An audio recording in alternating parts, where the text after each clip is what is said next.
Mladší versus starší. No, šikulka, jde ti to krásně, učíš se nový věci, no. Hezky ti to jde. Teďka jsi trošku dal vedle, no to nevadí, pokračuj.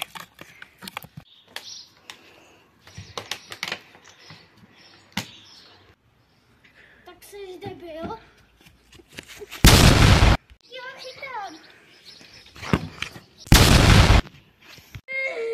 Mami, on mě trefil. Co se tady stalo? On mě trefil do obličeje.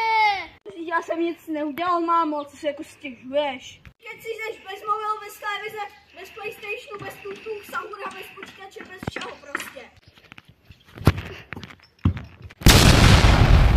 On mě trefil do obličeje. Co se tady stalo? Trefil tvrdým balónem do obličeje. A co je na tom? Blbý keci, a za to hadí, budeš týden bez všeho, budeš mít 4 měsíce domácí bez vězení, takže ani nemůžeš za kamarádama. A on ani nemůže mít tak velký rány, prosím tě. Mamku, můžu tady na ten mobil? Jo, můžeš. Jo, budu tam aspoň 5 hodin. Hele, 6. Vypni to, už to bylo docela dlouho.